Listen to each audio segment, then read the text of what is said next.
After a year-long investigation of Warren Jeff's destructive edicts from behind prison walls, we traveled with Willie back to his hometown, looking for answers about who really runs this town now that their God on earth is behind bars. This is part of the FLDS? Yes, this is. He agreed to be our guide through this strange and clandestine world. Willie showed us the multi-million-dollar house Jeff's ordered his people to build for him while in prison. They said if we build it, then it would melt the bars or whatever in his jail and he would be released. Jeff's also forced the people to relinquish all their possessions to this distribution center. It's under the control of his bishop. Here, even the most basic needs like food, water, even clothing are carefully rationed. Who decides what they can bring out and take home? The bishop and Warren. As we head towards the entrance, the massive doors begin to close. Is Warren Jeffs in charge? Is he still? But when we ask people all over town, no one would answer questions about Warren Jeffs. Just a simple question, whether or not Warren Jeffs is still in charge of the town. I don't get to respond. You won't talk to us? No? Nothing? You won't even acknowledge I'm here? This woman shielded herself from the cameras with a pamphlet, Articles of Faith. Suddenly, we realize that we're not alone. Warren Jeff's secret police, known as the God Squad, is on our tail. What is the God Squad? Warren tells them to patrol the media at all times. So they're following us, or they're monitoring us? They know where we are. They've already took pictures of our vehicle and everything. There they are again. So we decide to confront them. Hey, just trying to find out, what are you doing? Excuse me, excuse me. Hello? These tactics are menacing, but harassment by the local police against former members of the FLDS is far worse. This year, the Department of Justice filed a lawsuit against town officials, accusing them of acting as an arm of the FLDS. Mike Watkiss reported about this conspiracy in his film Colorado City and the Underground Railroad.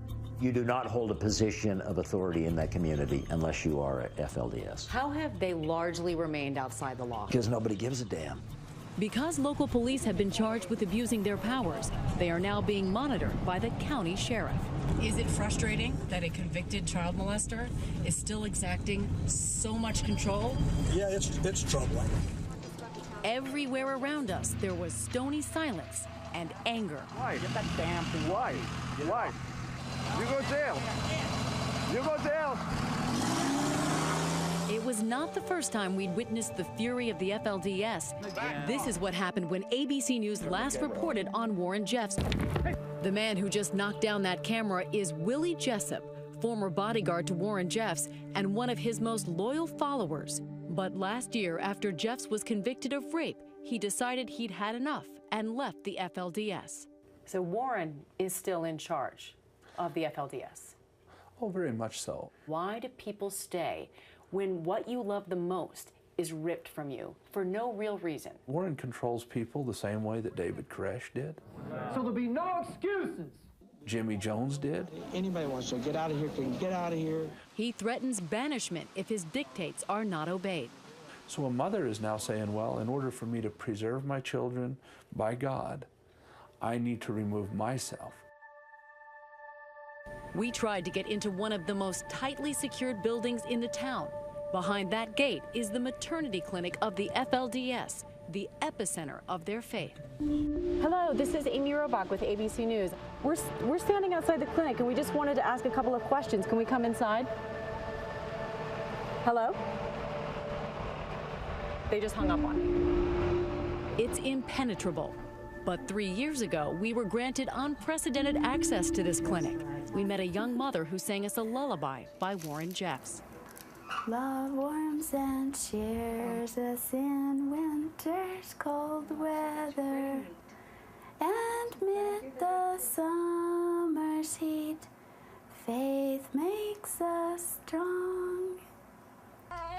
The spiritual mission of women in the FLDS is to bring more children into the world. We have 5 children, and I asked Heavenly Father for a little girl baby, and He gave me a girl baby. This is the only time the FLDS has ever allowed video cameras behind these closed doors. You don't have leukocytes, but you have ketones, which show. Shirley Barlow is a certified midwife and has worked here for almost 40 years. On this day, she's doing a checkup on her sister. I have had 14 children. I'm 43, so I'm still just young. Only midwives birth the babies here. Actually, the gift that we have of bringing a special little baby into life is through Heavenly Father, and that's what brings us together. This clinic once birthed about 400 babies every year. But that's over now. From behind bars, Warren Jeffs has banned all physical contact between married couples. As a result, the birth rate has now dropped precipitously. Every week we hear new reports of the insanity and the craziness that's going on. The mothers are losing their children and they're being given to other families. That 40 women were just kicked out. Families are just being torn in pieces.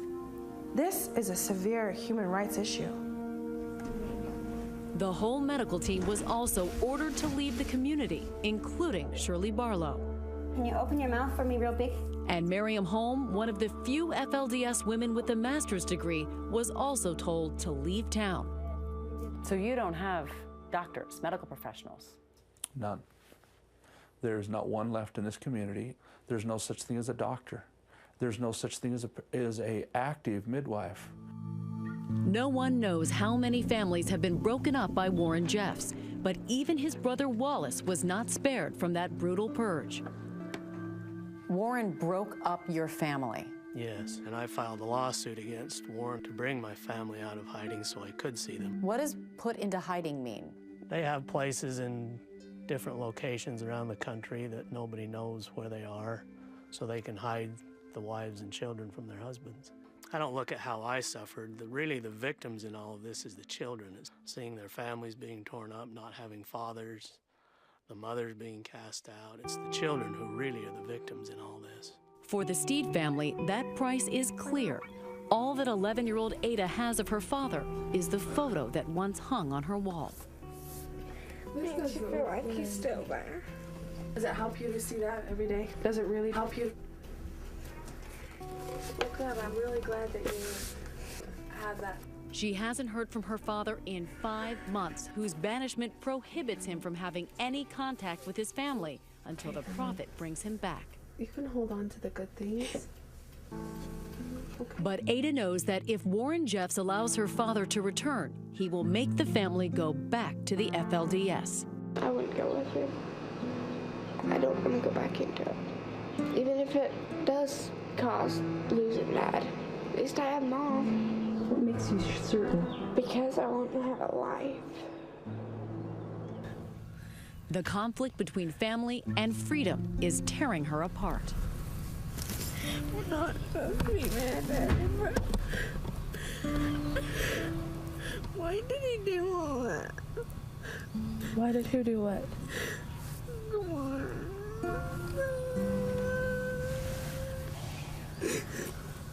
She holds Warren Jeffs responsible for the breakup of her family. Ada, it's okay to be angry.